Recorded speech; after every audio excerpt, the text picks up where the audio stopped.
እንደ ዓለማችን ጻፊ ሲናገር ምን አለ? ወይ የሚጻፍ ነገር ስሩ ወይ ደግሞ ጻፉ ብሏል። ቤተክርስቲያን ሰራተኞች የሞሉባት ማዕከል ናት። አክቲቭ ናት። 24 ሰዓት ኦንላይን ናት። ጌታ ይባረክ። ቤተክርስቲያን የሚጸልዩ፣ የሚተነብዩ፣ የሚያንጹ የእግዚአብሔር ክብር ያለባቸው ሰዎች ያሉባት ሴንተር ናት። አሜን።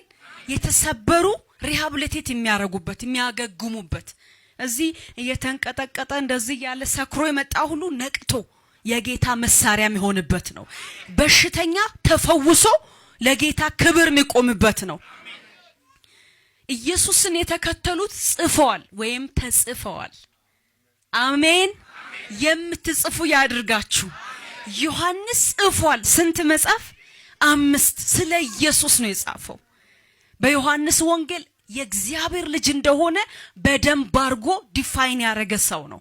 መልእክቶቹ ስለ ህይወታችን አኗኗር በመጨረሻ ዘመን ደግሞ ሊሆን ያለውን በእስያ ለሚገኙት 7 ቤተ ክርስቲያናት እግዚአብሔር በመልአኩ አማካይነት በመጨረሻ ያለችውን ቤተ ክርስቲያን መልእክት የላከው በማበኩል ነው፣ በዮሐንስ ነው። እኔ መልእክተኛ ነኝ በሉ እስቲ። ከነበሩት 7 ቤተ ክርስቲያን ከነቀፋ ውጪ የሆነችው 2 ናት። አንደኛው አሁን ምናያት ማናት? እሷ ማናት? ሰምርነስ። ጎናችሁ ያለውን ሰው አንተ ሰምርነስ ነህ በሉት። ሰምርነስ ማለት የመልካም ነቀፌታ የሌላት ቤተክርስቲያን ምሳሌ ናት። ናችሁ በኢየሱስ ስም። የምትኖሩበት ቤት ጣራችሁ በጣም አጭር ደግሞ ቬንቲሌተር የሌለ ሰፊ አዳራሽ አይደለም። እግዚአብሔር ግን ይወዳችኋል። ስለዚህ ሰምርነስ የነበረችው ቤተክርስቲያን በዚያን ዘመን የሮም መቀመጫ ናት። በተለይም እንደነ ጴርጋሞን ከ7ቱ አብዛኛዎቻቸው የሮም ከፍተኛ ባለስልጣናት መቀመጫም ናቸው። ሮም ጌታ ነው ቄሳር ብለው እንዲያመልኩ የሚያስገድድ ሕግ አላቸው። እነዚህ ሰዎች ግን ሰምርነስ ያሉት ቄሳር ጌታ ነው አይሉም። እነሱ ኢየሱስ ጌታ ነው ይላሉ። እናንተም ኢየሱስ ጌታ ነው በሉ። አሁን በሉ ኢየሱስ ጌታ ነው በሉ። ይገደላሉ። ከዛ ደግሞ ከስራ ይገለላሉ።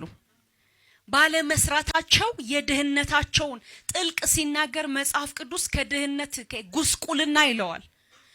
ይወላችሁ እያያችሁኝ ነው። ድህነታቸው ከልብስ ምናምን አልፎ ሰውነታቸው ላይ የሚታይ ነገር አለ። አገርጥቷቸዋል። ቆዳቸው ድረስ ይታያል። እዚያም ውስጥ ሆነው ግን አንተ ቄሳር ጌታ ነው ኢየሱስ ጌታ ነው ይላሉ።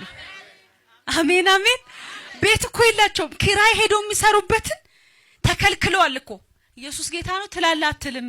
ወንድሜ ሲባል አይ ኢየሱስ ጌታ ነው አትበል፣ በቄሳር ጌታ ነው አይ ኢየሱስ ነው ጌታ ትላለህ። ከዛ ከስራ ትባረራለህ። ወደ ቤት ትመጣና ጌታ ወይ አንተ በየው በቃ ስራውንም ተምኩት ወሰደው ይሄን ወንጌል አይሉም። ኢትዮጵያውያን አይደሉም አይሉም። እኛ ጌታ ወይ ላንተ በየ 2 ቀን ቀተ ወንጌል ሰብከ ማስጠንቀቂያ አለቃ ሲሰጥ እግዚአብሔር ሆይ አንተም በየ እሳት አውርድ። እሳት አያወርድም እግዚአብሔር።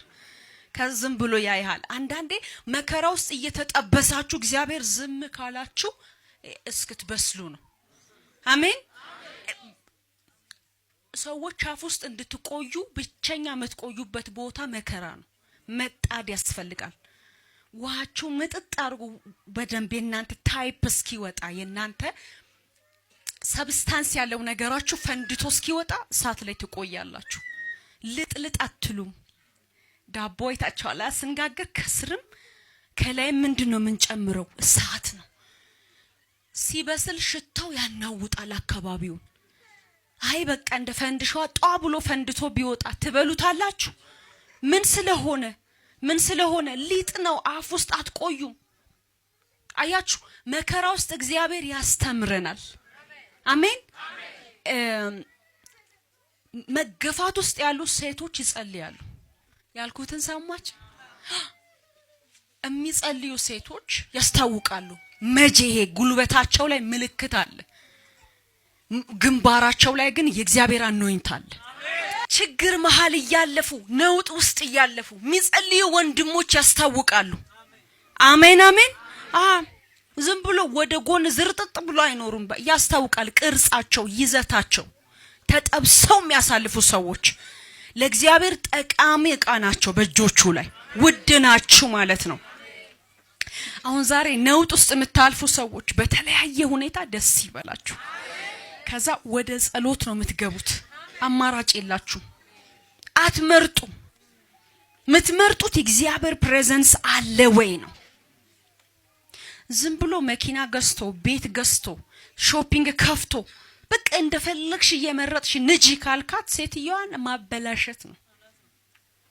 አታነብም። የዮሐንስ ወንጌል ምዕራፍ 3 እኔ እንጃ አራዳ ዛ ፓስተሩ ሰብክ ሰማለሁ። አታውቀውም። ቤታችሁ ጸሎት ምታቅ ሚስት ልትኖር ያስፈልጋል። እግዚአብሔር ሰማይ ከጠየቀ አንድ ሰው ማዳን እንኳን ባልችል ምስቴ እንድታነብ አስተምሬያለሁ ስትል ክብር ታገኛለህ፣ ሞገስ ታገኛለህ። አንተ ጋር መታ በእርሱ የሚያምን ሚለው ማወቅ አለባት። አሜን አሜን። ከፋችሁ።